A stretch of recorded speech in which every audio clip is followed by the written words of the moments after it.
Hello दोस्तों, आप सभी का हमारे YouTube चैनल लर्नर्स अड्डा में बहुत बहुत स्वागत है। मेरा नाम है अविनाश उपाध्याय। तो जैसा कि अमन सर ने कल आप सबको एक लेक्चर ब्रीफ किया था, डेमोन्स्ट्रेट किया था थोड़ा सा, किसके बारे में, नंबर सिस्टम पढ़ाया था कि कैसे हम लोग पैरेलल रन करेंगे दोनों चीज़ें, कॉम्पिटिटिव एग्ज़ाम्स का और एकेडमिक्स का अपने चैनल पर दोनों चीज़ें कैसे रन करेंगे, वो सब आपको उन्होंने कल बताया था। तो उसी कड़ी में आज मैं आप लोगों के लिए एक नया टॉपिक लेके आया हूँ। वो टॉपिक का नाम क्या है? टॉपिक का नाम है एवरेज, जिसको हम हिंदी में क्या बोलते हैं? औसत। ठीक है, तो ये बहुत ही महत्वपूर्ण, बहुत ही इंपॉर्टेंट टॉपिक है। जितने भी हमारे एग्ज़ाम्स होते हैं, जितनी भी परीक्षाएं होती हैं, स्टेट लेवल की हुई या एसएससी की हो गई, रेलवे की हो गई, आईबीपीएस की हो गई, यूपीएसआई या यूपीपी या यूपी ट्रिपल एससी, लेखपाल, वीडियो जितनी भी होती हैं, या सीसेट हमारा हो गया, उनमें बहुत ही ज़्यादा पूछा जाता है और बहुत ही इम्पॉर्टेंट है। ठीक है, तो इसको आप वीडियो को बिल्कुल भी स्किप ना करें, लास्ट तक देखें, आपको बहुत सारा कुछ जानने को मिलेगा इस वीडियो में। ठीक है, तो बिना किसी देरी के हम अपने वीडियो पे चलते हैं। तो हम देखते हैं हमारा क्या है। तो जैसे कि मान लेते हैं कि औसत हमारा क्या है। औसत के लिए मान लीजिए हमारे पास कुछ टर्म्स गिवन हुए हैं, x1, x2, x3, x4 और अप टू xn। कुछ टर्म्स दिए हुए हैं। ये कितने टर्म्स हैं? n टर्म्स हैं। ये कितने टर्म्स हैं? n टर्म्स हैं। तो उनका एवरेज क्या होता है? अगर हमारे पास n टर्म्स हैं तो उनका एवरेज होता है सम ऑफ ऑल टर्म्स, सभी पदों का योग, divided by number of terms, पदों की संख्या। तो सभी पदों का योग कर देंगे, उसको हम भाग दे देंगे पदों की संख्या से। नंबर्स का सम निकाल लेंगे और जो नंबर्स हैं टर्म्स के, उनसे डिवाइड कर देंगे। तो ठीक है, जैसे कि हम एक एग्जांपल लेते हैं। मान लेते हैं हमारे पास कुछ टर्म्स हैं x1, x2, x3, x4 and x5। ये कुछ टर्म्स हैं। अगर इनका एवरेज हमें पता है कि x है, तो इस x के बारे में हमारे पास कुछ इंपॉर्टेंट बातें हैं। वो बात, सबसे पहला पॉइंट क्या है? सबसे पहला पॉइंट ये है कि हमारा जो एवरेज होता है वो हमेशा सबसे छोटे नंबर और सबसे बड़े नंबर के बीच में कहीं होता है। जरूरी नहीं एग्जैक्टली मिडवे हो, एकदम बीच में हो, लेकिन जो औसत होता है इनके बीच में ही। इनसे छोटा नहीं हो सकता, इससे बड़ा नहीं हो सकता। हमारा औसत हमेशा फर्स्ट टर्म और लास्ट टर्म के बीच में कहीं पे लाई करेगा। ठीक है, ये पहला पॉइंट हो गया। दूसरा पॉइंट क्या कहता है कि ऑल नंबर्स आर मल्टीप्लाइड और एडेड और डिवाइडेड और subtracted by the same number, then average will change accordingly. कहने का मतलब क्या है? किसी संख्या में, किसी संख्या से अगर सारी संख्याओं में उसी सेम संख्या से सब में गुणा करें, भाग दें, जोड़ें, घटाएं, तो जो हमारा एवरेज है उसी के अनुरूप जाता है। जैसे कि मान लेते हैं हमारे पास जो संख्याएं थी x1, x2, x3, x4 और x5, मान लेते हैं इनका एवरेज हमें माना था हमने x। अगर हम सब में x से गुणा करते हैं तो हमारा जो एवरेज है, a से हम मान लेते हैं गुणा करते हैं, तो हमारा एवरेज जो है उतने से गुणा हो जाएगा। अगर हम मान लेते हैं उतने से भाग देते हैं तो हमारा एवरेज में उतने से डिवीज़न हो जाएगा, भाग हो जाएगा। अगर हम मान लेते हैं उतना ही जोड़ देते हैं तो हमारे एवरेज में उतना ही ऐड हो जाएगा। और हम अगर मान लेते हैं उतना ही हम सब्ट्रैक्ट कर देते हैं तो हमारे एवरेज से उतना ही सब्ट्रैक्ट हो जाएगा। ये जो ऐड या सब्ट्रैक्ट करते हैं, ये किस में करते हैं? सारे टर्म्स में करते हैं, सारे टर्म्स में करते हैं। ये बात आई होप आप लोगों को क्लियर हो रही होगी। ठीक है, तो एवरेज बेसिकली क्या होता है कि सारे टर्म्स का योग divided by number of terms. Okay, तो ये तो हो गया। आप ऐसे बिल्कुल क्वेश्चन सॉल्व कर सकते हैं। ठीक है, बिल्कुल क्वेश्चन सॉल्व करते हैं। जैसे कि हमारे पास एक क्वेश्चन था, इसका एवरेज निकालना होगा, तो हम क्या करेंगे? 214 प्लस 215 प्लस 219 प्लस 224, इसको डिवाइड करेंगे किससे? नंबर ऑफ टर्म्स कितने हैं? 4। जो हमारा एवरेज होगा वो मिल जाएगा। लेकिन आपको पता है कि आपके पास पेपर में बहुत ही लिमिटेड टाइम होता है, बहुत ही कम समय होता है और आपको बहुत ज़्यादा से ज़्यादा समय बचाना होता है। तो उसमें आप ये करने बैठेंगे तो आपका 1 मिनट लॉस हो जाएगा। ठीक है, आप एडिशन करेंगे, फिर डिवीज़न करेंगे, उसमें आपका काफ़ी टाइम चला जाएगा। जबकि आपके पास बहुत लिमिटेड टाइम होता है क्वेश्चन सॉल्व करने के लिए। तो आप क्या करेंगे? यहाँ पे टाइम बचाने की कोशिश करेंगे। तो यहाँ पे हमारा आता है मीन वैल्यू मीनिंग का कॉन्सेप्ट। तो हम क्या करते हैं, हमारे पास जितने भी टर्म्स दिए रहेंगे उनके बीच में कुछ भी, उससे बड़ा ना माने उससे छोटा ना माने, इनमें से कुछ भी हम एक नंबर मान सकते हैं। क्या मानते हैं? कोई मीन जो है हम खुद ही अज्यूम कर लेते हैं, कोई मीन अज्यूम कर लेते हैं। जैसे कि मान लीजिए इस क्वेश्चन के केस में हमने मीन अज्यूम कर लिया 214। फिर जो मीन होता है इससे इन सब का हम डिफरेंस फाइंड करते हैं। क्या फाइंड करते हैं? डिफरेंस फाइंड करते हैं जो हमारे पास टर्म्स दिए रहेंगे। तो पहले के केस में डिफरेंस कितना आएगा? अरे 214 को 214 से घटा देंगे 0। दूसरे में कितना आ जाएगा? 1। तीसरे केस में 219 से सब्ट्रैक्ट करेंगे, कितना आ जाएगा? 5। तीसरे में कितना आ जाएगा? 10 आएगा, बिल्कुल आ जाएगा। अब ये जो हमारा, इसको हम क्या बोलते हैं? इसको हम डेविएशन बोलते हैं। इसको हम क्या बोलते हैं? डेविएशन बोलते हैं। इस डेविएशन का हम एवरेज निकाल लेते हैं। तो इसका एवरेज कितना आ जाएगा? निकाल के देख लेते हैं। Plus plus plus divide by 4 कितना हो जाएगा? 16 डिवाइड बाई 4। तो हमारा डेविएशन कितना आया? 4 आया।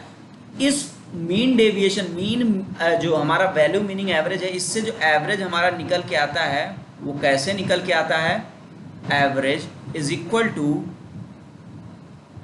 जो हमारा एज्यूम्ड मीन है,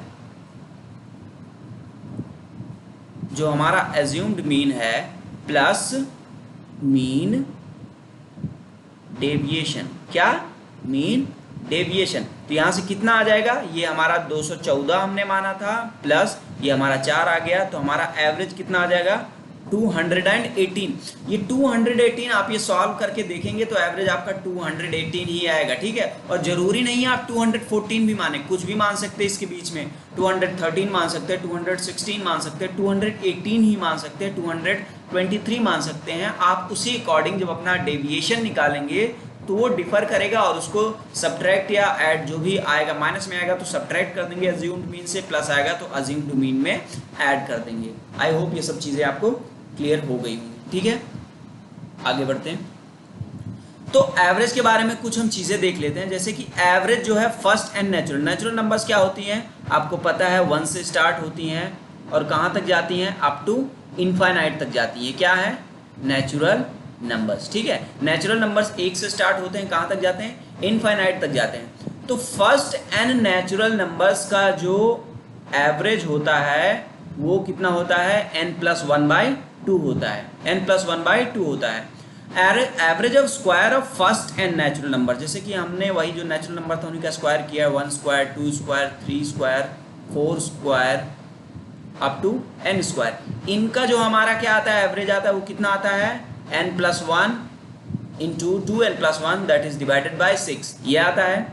average of cube of first n natural number जो आता है वो हमारा क्या आता है? n+1 divided by 2 whole to the power 2, ठीक है। और first n odd natural numbers का हमारा एवरेज कितना आता है? n आता है। First n even natural numbers का एवरेज कितना आता है? n+1 आता है। और ये जितने भी रिजल्ट हैं हमने इसको निकाला हुआ है, ये वेरीफाइड है। आप इसको सीधे सीधे directly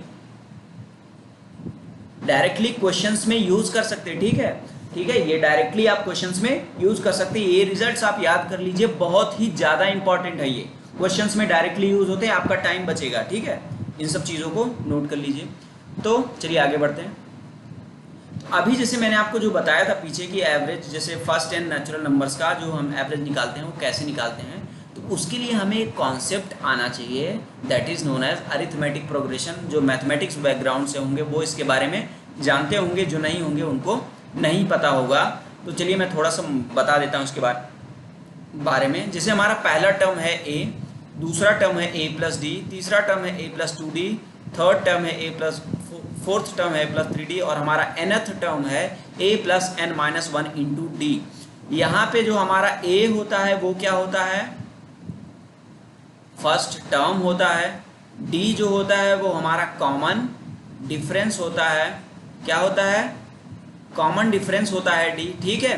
common first term common difference को हम सर्वांतर बोलते हैं हिंदी में। और जो ये होता है ये हमारा अंतिम पद होता है। a+n-d ये क्या होता है? हमारा लास्ट टर्म होता है। तो मैंने यहाँ पे आपको बताया है ये पहला पद, d जो है हमारा सर्वांतर होता है, n जो है नंबर ऑफ टर्म्स या पदों की संख्या है। तो यहाँ से ये जो tn है ये हमारा क्या बताता है? nth टर्म या nवां पद, ठीक है, क्या बताता है, nth टर्म या nवां पद बोल सकते हैं। और ये यहाँ पे n क्या होता है, नंबर ऑफ टर्म्स, a क्या होता है, d क्या होता है, ये सब आपको बताता है। Sn क्या होता है, सम होता है, किसका, सम होता है n टर्म्स का सम होता है, जिसका फॉर्मूला क्या होता है, n/2 2a plus n minus 1 into D, 2a plus n minus 1 into D. n क्या होता है, a क्या होता है, ये सब मैं आपको बता चुका हूँ। ठीक है, इसके ऊपर एक एग्जांपल देते हैं कि इसको हम एवरेज में अप्लाई कैसे कर सकते हैं, कि कैसे इसका हम यूज़ एवरेज के क्वेश्चंस में कर सकते हैं। जैसे कि एक क्वेश्चन गिवन है कि कोई आशीष हैं जिनकी जनवरी में सैलरी कितनी थी, 12,000 रुपये थी। जनवरी में उनकी सैलरी कितनी थी, 12,000 थी, लेकिन हर मंथ उनकी सैलरी 500 बढ़ती जा रही है। जैसे जनवरी में 12,000 थी, फरवरी में कितनी हो जाएगी, 12,500 हो जाएगी, मार्च में 13,000 हो जाएगी। ऐसी उनकी सैलरी कब तक बढ़ती रही, दिसंबर तक कुछ ऐसे बढ़ती रही। ठीक है, और आपसे पूछा गया है कि उनकी एवरेज सैलरी क्या होगी, एवरेज सैलरी पूछा है at the end of year. तो ऐसे तो आप कर सकते हैं, बिल्कुल 12 टर्म्स है, 12,000 plus 12,500 plus last term divided by 12, आप ऐसे निकाल सकते हैं बिल्कुल, लेकिन आपका ये बहुत ही लेंदी हो जाए, आपको पहले तो 12 और टर्म्स निकालने पड़ेंगे। तो यहाँ पे हमारा ये जो है किसका कॉन्सेप्ट आता है, अरिथमेटिक प्रोग्रेशन का। आपको पता है कि पहला पद हमारा 12,000 है, इनके बीच का कॉमन डिफरेंस सर्वांतर कितना है, ए यहाँ पे हमारा 12,000 है, कोई दिक्कत, डी हमारा कितना है 500 है, अरे हर महीने जो 500 बढ़ रहा है वही तो सर्वांतर है, वही तो कॉमन डिफरेंस है। तो इनकी एवरेज सैलरी निकालने के लिए हम क्या कर सकते हैं, एवरेज हम सैलरी इनकी क्या निकालेंगे, ऊपर हम लगा देंगे Sn का formula, that is n/2, number of terms कितने हैं भाई, 12 हैं, डिवाइडेड बाय 2a, a हमारा 12,000 है तो 2a कितना हो जाएगा 24,000 प्लस n-1 हमारा कितना हो जाएगा 11 इंटू डी हमारा कितना है 500 है, कोई दिक्कत, and divided by number of terms कितने हैं 12, डिवाइड कर देते हैं, ये हमारा कितना हो जाएगा, ये हमारा 2 हो जाएगा। ठीक है, ये हमारा 2 हुआ, ऊपर ये कितना हो जाएगा 5500, 24,000 प्लस 5500 कितना हो जाएगा 29,500 हो जाएगा।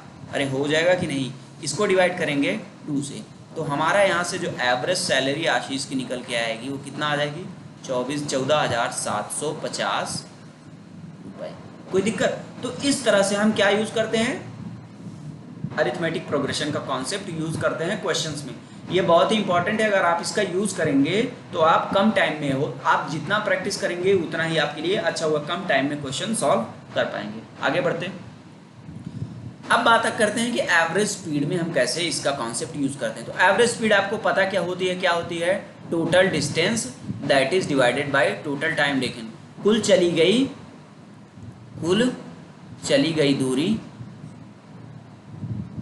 गई दूरी, उसको हम किससे डिवाइड कर देंगे, कुल समय से, किससे, कुल समय से। अब इसको हम इम्प्लीमेंट कैसे करते हैं, जैसे मान लेते हैं अक्षय जो है अपने घर से कहाँ जा रहे थे, अपने घर से ऑफिस गए, ठीक है, ऑफिस गए, मान लेते हैं इसके घर से इनके ऑफिस की डिस्टेंस d है, ठीक है, और जाते टाइम स्पीड इनकी a मीटर पर सेकंड थी, और वापस जाते टाइम इसकी स्पीड कितनी हो गई b मीटर पर सेकंड हो गई। तो आपसे पूछा गया है कि एवरेज स्पीड क्या है अक्षय की, ठीक है। तो हम यहाँ से लगाएंगे, टोटल डिस्टेंस कितनी हो जाएगी भाई 2d हो जाएगी, डिवाइडेड बाय समय, जाते टाइम कितना समय लगा होगा, समय क्या होता है डिस्टेंस अपॉन स्पीड ही तो होती है, तो डिस्टेंस अपॉन स्पीड कितना था a, प्लस वापस जाते टाइम इनको कितना टाइम लगा हुआ, डिस्टेंस अपॉन स्पीड कितनी थी b। तो आप यहाँ से इसको जब सॉल्व करेंगे तो आप देखेंगे आपको एक रिजल्ट मिलता है 2ab that is divided by a plus b, और ये बना बनाया फॉर्मूला होता है एवरेज स्पीड का, किसका, एवरेज स्पीड का। जब आपकी टाइम डिफर कर रहा हो लेकिन चली गई दूरियां बराबर हो तो आप इस फॉर्मूले को सीधे यूज कर सकते हैं बिना ये सब कि आपका टाइम बचेगा। 2 times of a divided by a plus b, इसको आप सीधे सीधे इम्प्लीमेंट क्वेश्चंस में कर सकते हैं बिना ये सब किए, लेकिन ये तभी लगेगा जब आपकी चली गई दूरियां बराबर हो। चलिए उसी पे बेस्ड एक और एग्जांपल देख लेते हैं। ये हमारे पास एक क्या है, इक्विलेटरल ट्रायंगल है। इक्विलेटरल ट्रायंगल है तो जाहिर सी बात है इसकी साइड्स क्या होंगी, बराबर होंगी, कुछ भी होगा साइड्स क्या होंगी, बराबर ही होंगी, ठीक है। इस साइड पे यहाँ से कोई पर्सन x जो है वो चलना शुरू किया, यहाँ तक पहुँचने में उसकी स्पीड a थी, यहाँ से यहाँ तक उसकी स्पीड b थी, यहाँ से यहाँ तक उसकी स्पीड c थी। तो आपसे पूछा गया है पर्सन x की average speed during whole journey, पूरी यात्रा के दौरान जो x आदमी था उसकी औसत क्या बतानी है, औसत चाल बतानी है। ठीक है, औसत चाल के लिए देखो ये जैसे ये फार्मूला, वैसे आप यहाँ पे एक फार्मूला लगा सकते हैं। कैसे लगा सकते हैं, क्योंकि डिस्टेंस चली गई बराबर है, तो यहाँ से जो एवरेज स्पीड का फॉर्मूला आता है वो कैसे निकल के आएगा। देखिए टोटल टाइम जैसे 3L चला है, L L L L plus L plus L 3L divided by L divided by A plus L divided by B plus L divided by C। इसको आप सॉल्व करेंगे तो यहाँ से हमारा रिजल्ट आता है 3 times ABC divided by AB plus BC plus C। आप इस फॉर्मूले को भी डायरेक्ट क्वेश्चंस में यूज़ कर सकते हैं, लेकिन इस बात का ध्यान रखें कि तभी लगाएंगे जब चली गई दूरियां बराबर हो। बहुत ही इम्पॉर्टेंट है ये, बहुत ही ज़्यादा इम्पॉर्टेंट है। ठीक है, इस पे मैं अभी आगे चल के आपको आज या अगले लेक्चर्स में इस पे क्वेश्चंस कराऊंगा, तो आपको दिखेगा कि ये कितना उपयोगी है। चलिए आगे बढ़ते हैं अगली स्लाइड पे। एलिगेशन। अच्छा, एलिगेशन के लिए सबसे पहले हम इसमें समझते हैं, जैसे कि आपको एक क्वेश्चन दिया गया, क्वेश्चन एग्जाम्पल्स के थ्रू समझेंगे कि किसी क्लास में कुछ बच्चे थे टोटल, उसमें से जो बॉयज़ थे उनकी औसत आयु 20 साल थी, उनकी एवरेज एज 20 थी, और एवरेज एज जो गर्ल्स की थी वो 25 थी। ओह, ये तो कौन सी क्लास भैया, बड़ी उम्र दराज है सब। And that of whole class is 22 years, whole class की कितनी है, 22 साल है। तो आपसे पूछा गया है ratio of boys to that of girls. इसके लिए आप अगर देखिए ऐसे जैसे आप वही लगा सकते हैं जो आपने आज तक सीखा है कि मान लेते हैं बॉयज़ की संख्या x है, गर्ल्स की संख्या y है, तो क्या लगाएंगे 20 into x plus 25 into y divided by x plus y that is equals to 22। अरे क्या है, एक बच्चे की एवरेज एज जो थी और एक बच्चे की एज, नंबर ऑफ स्टूडेंट्स, ये टोटल उनकी एज आ गई, ये टोटल गर्ल्स की उम्र आ गई, और total number of boys plus girls, और एवरेजेस दिया है। तो आप यहाँ से सॉल्व करेंगे तो आंसर आपको मिल जाएगा। लेकिन ये है आम जिंदगी। अब हम किस में आते हैं, मेंटॉस जिंदगी। मेंटॉस जिंदगी हमारा क्या कहती है कि एलिगेशन लगाइए। एलिगेशन हमेशा वेटेड एवरेजेस या मिक्सचर टाइप के क्वेश्चंस में लगता है। ठीक है, तो मान लेते हैं कि इसमें हमेशा यहाँ पे जो पुट करते हैं हम, ये आप क्रिस क्रॉस मेथड बोलिए, एलिगेशन बोलिए, यहाँ पे मान लेते हैं हमारी कोई वैल्यू रखी A1, यहाँ पे हमेशा जो हमारी दो वैल्यूज है उसमें से चीपर वैल्यू रखते हैं। ठीक है, ये जिसकी कॉस्टलियर हो या हायर वैल्यू हो A2, और इन दोनों की मीन वैल्यू जो है वो यहाँ रखते हैं। आप ये हमेशा देखेंगे कि AW जो है वो A1 और A2 के बीच में ही रहेगा, इस बात का ध्यान रखेंगे। ठीक है, AW जो है हमारा मीन वैल्यू A1 और A2 के बीच में रहेगा, और N1 N2 क्या है, ये हमारे रेशियो हैं। तो यहाँ से हम अपना एलिगेशन कुछ इस तरह से लगाते हैं, N1 divided by N2 that is equals to A2 minus AW divided by A1 minus AW minus A1। ये बहुत ही इंपॉर्टेंट है, बहुत ही ज़्यादा यूज़ होता है, वाइडली यूज़ होता है, आपका टाइम बचाएगा ये क्वेश्चन, ये बहुत ही इंपॉर्टेंट होता है एलिगेशन। ठीक है, तो अब हम देखते हैं कि हमारी मेंटॉस जिंदगी क्या है।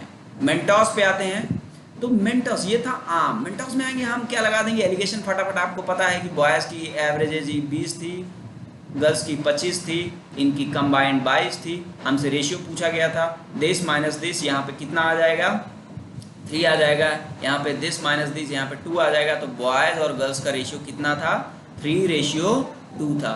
देख लिए आराम से आ गया। इसको भी सॉल्व करेंगे तो रेशियो कितना आएगा, 3:2 ही आएगा। तो एलिगेशन किस तरह से यूज होता है इसको एक बार आप अच्छे से देख लीजिए। ठीक है, अच्छा मैं ये मान के चल रहा हूँ कि आप लोगों को ये चीज़ें समझ में आ रही होंगी। नहीं समझ में आ रही होगी तो आप कोई बात नहीं, फिर से ट्राई करेंगे। आप हमसे दोबारा ये सब चीज़ें पूछ सकते हैं, क्वेरीज आप अपनी कमेंट बॉक्स में हमें डाल सकते हैं। चलिए ठीक है, आगे बढ़ते हैं।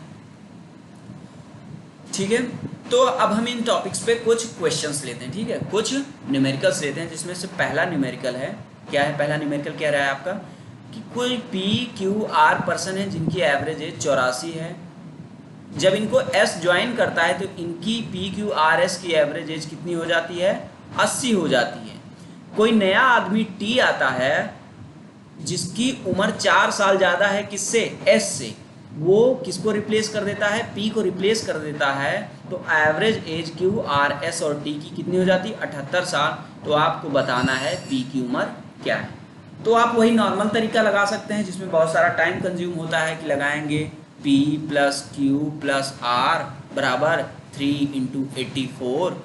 ये एक क्वेश्चन ये बनाएंगे, फिर आप क्या बनाएंगे, P plus Q plus R plus S बराबर 4 इंटू 80। दूसरी क्वेश्चन बनेगा। अच्छा ये मैं क्यों कर रहा हूँ ये आपको पता है ना, क्योंकि अब नहीं पता तो बता दूँ कि एवरेज क्या होता है, sum of terms divided by number of terms that is equals to average. ठीक है, इससे आ रहा है ये चीज़ें। अगला हम क्या करेंगे, एक और इक्वेशन बनाएंगे, टी रिप्लेस करेगा, यहाँ से 20वां इक्वेशन बनाएंगे, आप करते रह जाएंगे, आपका क्वेश्चन हो जाएगा कूड़ा, आपको नंबर मिलेंगे 0, आपका टाइम भी चला जाएगा 2-3 मिनट। तो हम यहाँ पे क्या करते हैं, हम लगाएंगे जो मैंने अभी आपको मीन मेथड बताया था, एवरेज मीन वैल्यू वाला। कैसे, देखिए पी क्यू आर की एवरेज एज थी 84।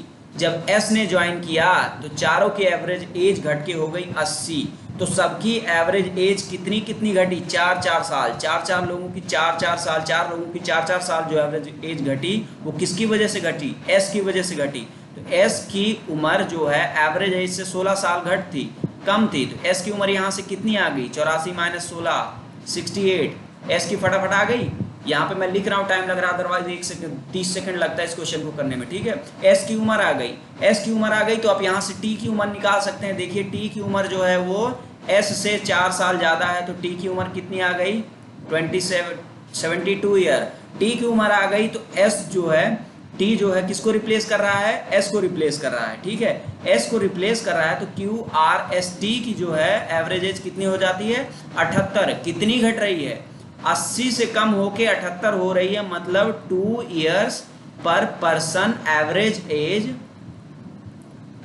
एज क्या हो रही है, एवरेज एज 2 इयर्स पर पर्सन क्या हो रही है, कम हो जा रही है। वो किसकी वजह से घट रही है, वो घट रही है भैया टी की वजह से। ठीक है, टी की वजह से और ए की वजह से। ए था तो 80 थी, टी हो गया तो कितनी हो गई, 72 हो गई। तो दो लोगों पर पर्सन घट रही है, तो 2 इंटू 4। टी की वजह से कितनी कम हुई है, 8 इयर्स, मतलब टी की उम्र पी की उम्र से कितनी कम थी, 8 साल। तो पी की एज कितनी हो जाएगी भैया, 72 प्लस 8 कितनी हो जाएगी, 80 इयर्स। समझ में आया। तो हमारा ऑप्शन कौन सा सही है, ये सही है।